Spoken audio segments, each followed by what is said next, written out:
Texas man stands accused of allegedly trying to rob a bank inside a Walmart in Palestine late this afternoon. 20-year-old Joseph White has been charged with robbery. Palestine police say they were called to First Convenience Bank inside Walmart for a robbery in progress.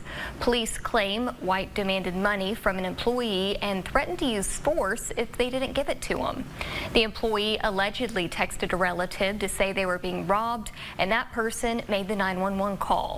Officers responded and arrested the man at the counter. Police say that he did not have any weapons.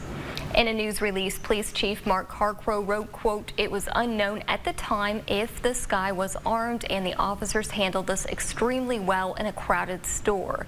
He went on to say, "I commend the officers on their fast response and safely taking this individual into custody."